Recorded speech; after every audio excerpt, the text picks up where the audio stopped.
welcome back to my channel. Today I have something a little different. I don't usually do care videos too much, but I'm finding that with the more plants that I receive that I know nothing about, I figure that I'll share with you what it is I find out about them. So today, the plant that I am going to be giving you some care tips on, and remember that I've never had this plant before. So basically what I'm going to do is I did do some research on the care of this plant. I'm going to try and follow as much as they are telling me to do, but because everybody's home environment is different, it might not actually work out that way. So today I wanted to share with you my Dracaena Florida Beauty. So you can see the yellow speckles that come out, and as it ages they turn a creamy white color. So I had never heard of this plant before. My daughter found it at her garden center that she works at. Unfortunately, that won't be for too much longer because they are closing.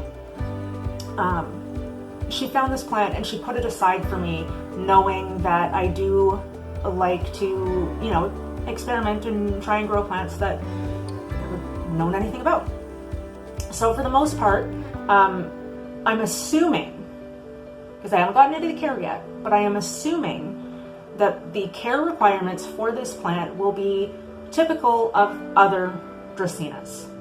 I do have another one in my home, and I'm currently not counting my snake plants because I just can't classify them as Dracaenas. So eliminating all my snake plants, I have one other Dracaena in my home, and it's a Dracaena marginata. So this is a whole new world for me. So what have we got? What can we find out about this plant? We can find out that it is actually called a Dracaena. It's actually called a Dracaena circulosa. It has other common names like a gold dust, Japanese bamboo. I think it's also called the spotted leaf Dracaena. But I mean, it makes so sense that you would call it that. And I kind of see why it's also called a gold dust plant.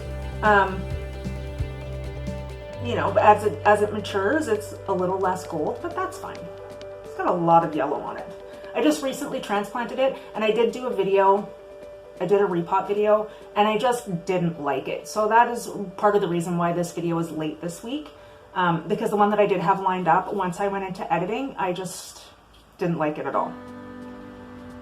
So if the growing conditions are right for this plant, it should put off some pretty white flowers. I'll see if I can find a photo, and if I did, then you'll see it somewhere in here. And little red berries. So I would actually be interested to see if I could make that happen. You know what? Let's give it a shot. I'm going to see if I can make it happen. So besides the fact that it will give you the white flowers and the red berries, typically, from what I can find, this plant is very slow growing. So you're going to need patience. And if you are into snake plants or succulents or anything like that, then you will have the required patience that it looks like you're going to need for this plant. Lighting requirements for this plant. As usual, most of our plants like bright, indirect light. No direct sunlight for this bad boy.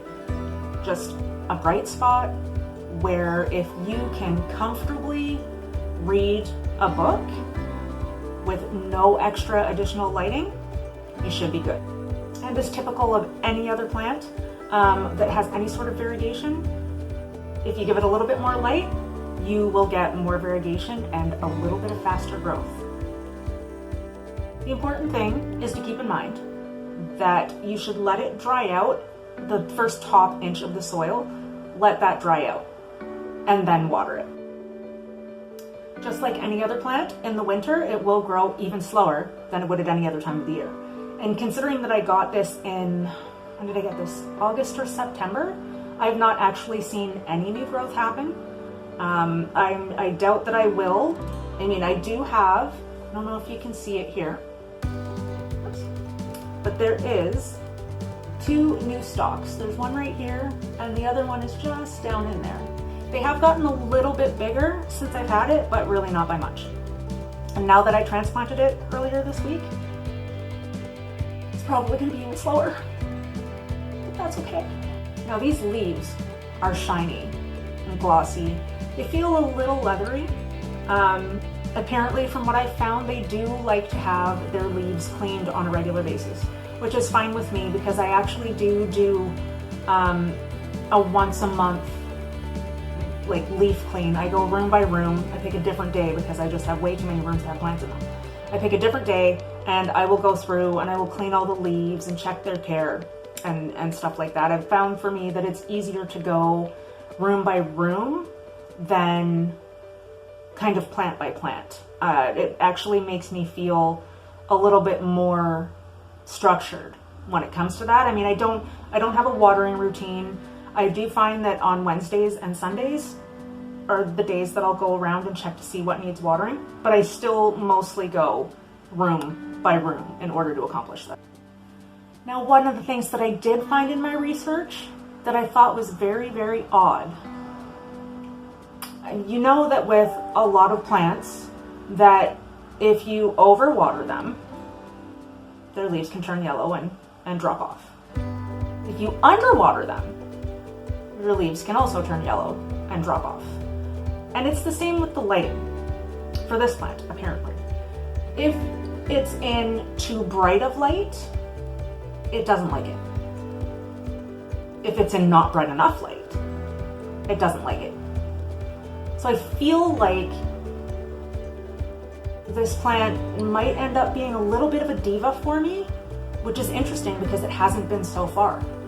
So reading up on this plant, I actually wonder how much of what they're telling me is going to be equatable in my home. I don't have grow lights or anything like that. I do have LED lights pretty much just in every light fixture that gives the plants a little bit of extra light. I find besides the like daylight, this window here is an east-facing window, so it's like the plants on this side of the room won't get as much, like they get no sunlight whatsoever, because the way the sun crosses here, the plants on this side will get morning sunlight. But being as it's fall and winter, we do get a lot more rain here than pretty much anything else where I live. What else can I say about this?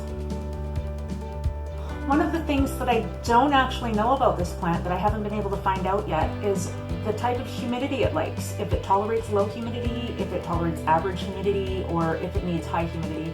I'm thinking that just like any other Dracaena, I haven't had any in my care over the years that have ever had a problem with normal household humidity. So I'm hoping that that's still going to be the case with this one.